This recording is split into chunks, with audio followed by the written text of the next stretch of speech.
Over the years, I've been given financial advice, some of it good, some of it bad. I can't speak English, apparently. That's because of the bad financial advice. And there have been 5 concepts that really stuck out to me. Before I share them, I just want to preface this video with one simple fact. I am not a financial expert, and I'm not a billionaire, but I think that is actually a unique angle because I don't speak 401k. I don't speak banker. But still, even a dummy like me really found a lot of use out of these 5 simple concepts. So hopefully this will be a bit of a different video where I can just share these pieces of advice. There's the English thing again. I'll just share these money tips with you, and hopefully because of it, you'll be more wealthy 1 year from now. Number 1 is that money doesn't care. Money is inanimate. It doesn't have feelings like we do. Money doesn't care about blood, sweat, tears, focus, intensity, or goodwill. Because value is not determined by effort. It's determined by what someone is willing to exchange for that effort. So to put it even more plainly, a lot of the time, what you spend your time doing and thinking about and working towards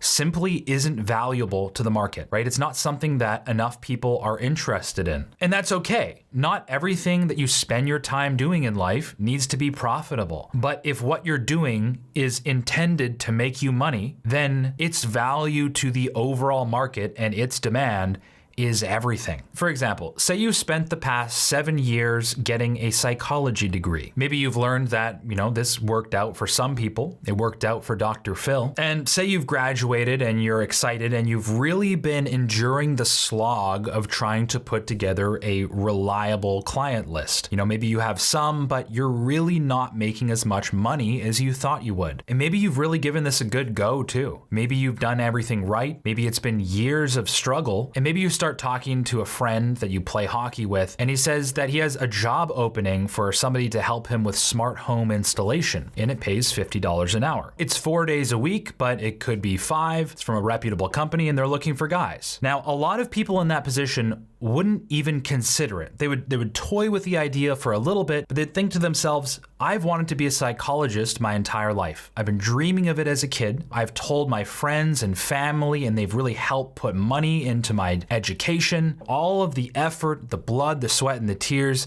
to get to where I am, and you want me to do smart home installation? Thanks, but no thanks. I just want to make this work. But the thing is, all of those reasons might be valid, very, very human feelings, but money doesn't care about those reasons. It's not going to reward you with more money for having that mindset. If smart home installation is in demand, which I don't know if it is in 2025, probably is to some degree, then that has more opportunity to scale than psychology. So it's like, what problem are you trying to solve here? Are you trying to solve a fulfillment problem?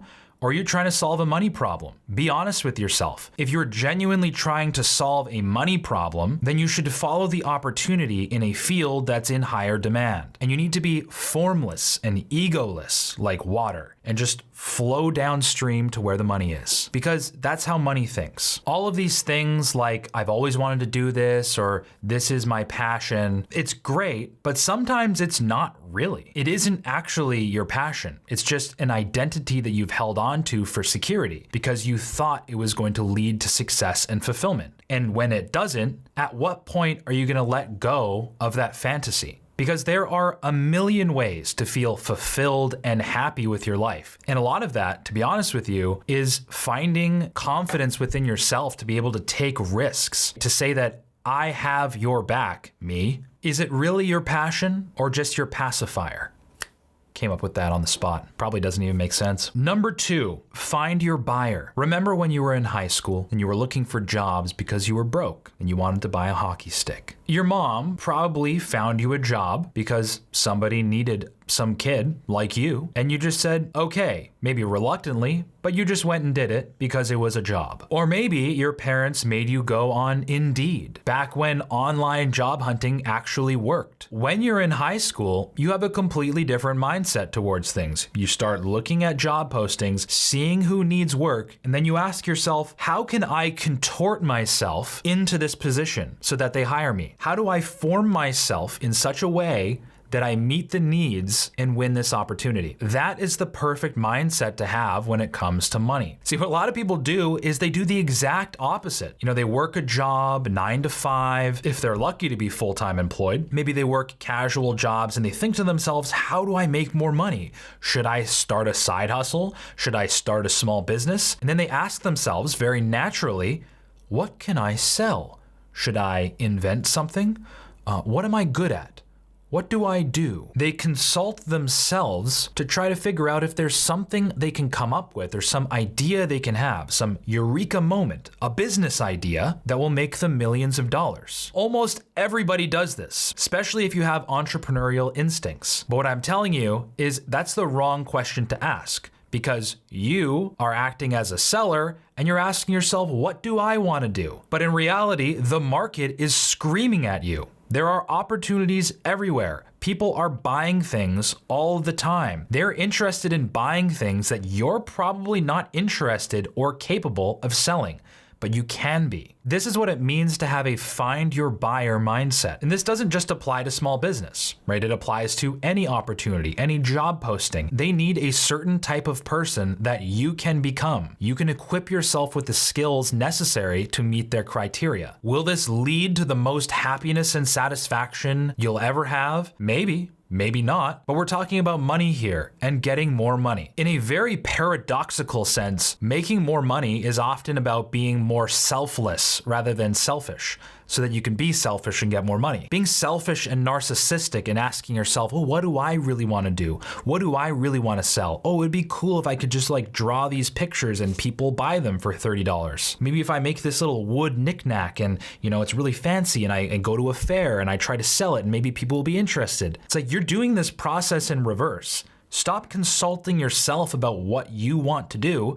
That's fine for a hobby, but if you want to become wealthy, you have to look outwards. You have to look outside of yourself and asking yourself, what do people need? How can I serve people? How can I help them solve a problem that they have? Be empathetic towards people's problems, their gripes, their dissatisfactions, their inconveniences, and meet them where they're at. Try to help them solve their problems, not yours. And in return, they'll give you money. Before we get into the next tip, I just want to thank the sponsor of today's video, which is Hostinger. And a funny thing, I casually mentioned to my brother Noah, who's a business consultant, that Hostinger was sponsoring my next video. And he's like, Hostinger? I use Hostinger literally every single day. Which makes a lot of sense because it's an incredibly versatile platform. Basically, Hostinger is an all-in-one platform that helps millions of people turn ideas into real online projects. Whether you're starting a small business, a side hustle, or the next big thing, you can go from idea to live website in minutes. And the reason for that is because it kind of just has everything in one place, from website building, domain management, email, AI tools, and automation, all without juggling multiple tools or subscriptions. I was genuinely blown away by how fast it is to just prompt its built-in AI, and boom, just like that, Hostinger's integrated AI gets to work building your website automatically. And the great thing is, Hostinger also has built-in domain hosting. Everything is just consolidated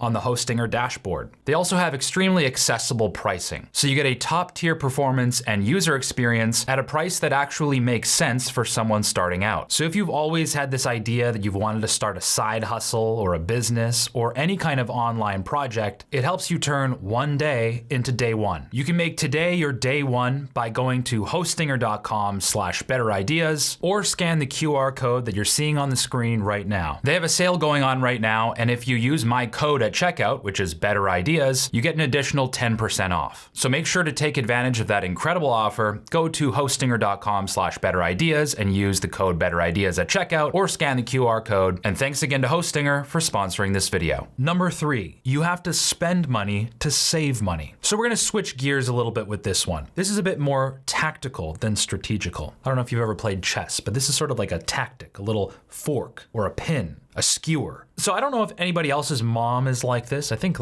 probably 78% of moms are like this. But my mom, growing up, I'd always think that she was wasting a lot of money because a lot of her time was occupied going to Liquidation World or Costco or some niche grocery store I've never heard of and actively hunting for deals, actively trying to find little margins of error in pricing, marked down almost expired foods, 30,000 pounds of lentils for $5. And I would think to myself, what are you doing? You're looking for ways to spend money. You're proactively going out there and trying to spend your money as a hobby. It's only now at the ancient age of 29, which is almost 30 by the way, that I realized that, oh, I'm the idiot. Because when my mom buys 30,000 pounds of lentils for $5, we get to eat lentil soup for free for 16 years. The amount of money that saves is insane. It's incalculable. So anyways, yeah, this is just a basic tip, but basically survey the things that you have to buy all of the time and just try to buy in bulk. That's the non-theatrical version of this point. But caution, there's actually a trap with this type of mindset.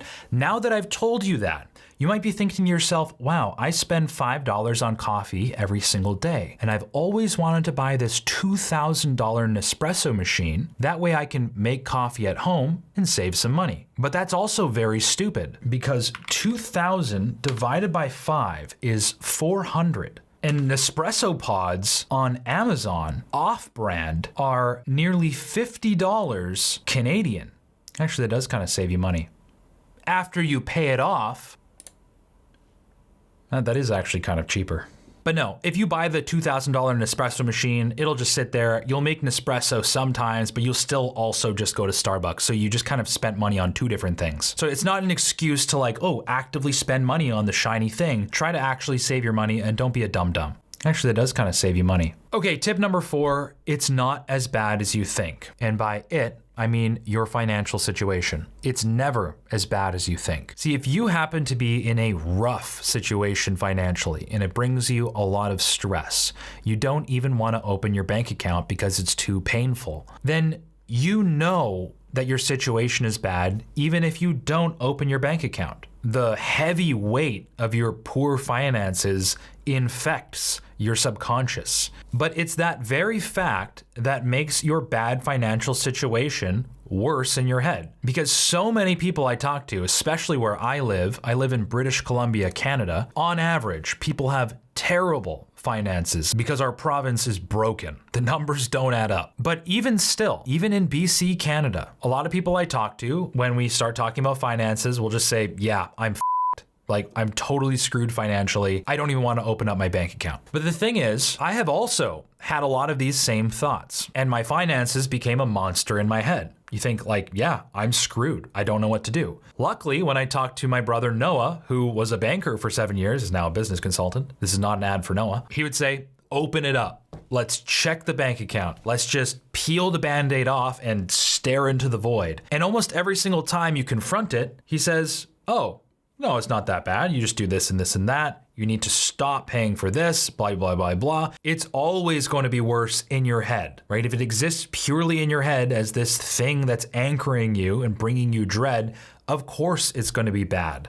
That feeling will never go away unless you rip the Band-Aid off, open up your banking app all the time, confront the harsh reality of your bad finances, and figure out how to make these small wins every single day. How do I stop paying for that stupid thing that I didn't even know? Like, what's that charge from 2 months ago? What even is that? How do I phone the people that charged me and say, I didn't receive any kind of service or product for this payment? Take it off, please. Sometimes they say no, but that's how you fight to win your wallet back, right? Get in there, put on the latex gloves, and choke the Hillman vagabond who's stealing all your money, throw the body in a river, take the gloves off, and then consult a financial advisor to try to figure out how to fix your situation.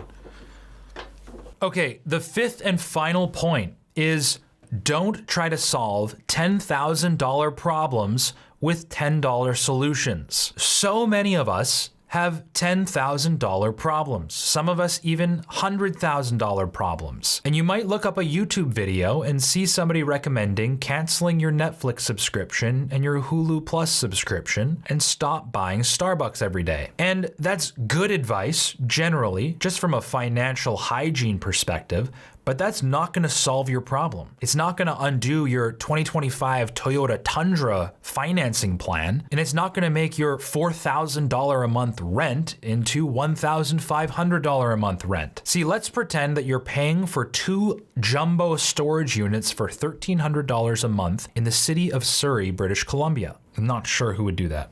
That storage unit is offering you 0 value. It's not doing anything for you, and you've been paying for it for 2.5 years straight. Every single month, 1,300 Canadian dollars are leaking out of your bank account and giving you nothing in return, other than holding on to things that you don't even really need. You even forgot they were in there. If that's you, what are you doing looking at your bank account and trying to figure out whether or not you should keep Netflix or Disney Plus? You got bigger fish to fry. You need to figure out how to empty that storage unit, sell all the stuff, or throw it away, or give it away, because that is a far bigger problem that will save you so much more money than trying to split hairs, saving $2 on a coffee bean. But yeah, some people say like, oh, death by 1,000 cuts. The reason why you're poor is because you're leaking money at $1 at a time. You're paying for premium pure turkey chow for your wiener dog. And that's true when it's 1,000 cuts. But if it's like 6 to 12 cuts, you can probably handle it. Go figure out how you're losing money on rent, your phone bill. Tackling the bigger bills, the bigger expenses that you have in life, takes a little bit more work. I think psychologically we say to ourselves, yeah, but then I would have to sell my truck. Yeah, but then I would have to really survey the market value of the place I'm renting from to figure out whether I'm being shafted on my monthly expenses. Then I'd have to have a very uncomfortable conversation with my landlord to save $300 a month on rent. So psychologically, we just discount these things as not a possibility. It's a lot easier when you're in a bad financial situation to say, okay, I'm just gonna start buying Folgers instead of Starbucks. That's really not solving the problem in any meaningful way. So now that you're in the habit of looking at your bank account, opening that up all the time, look at what the big payments are and really ask yourself, is this a solvable problem?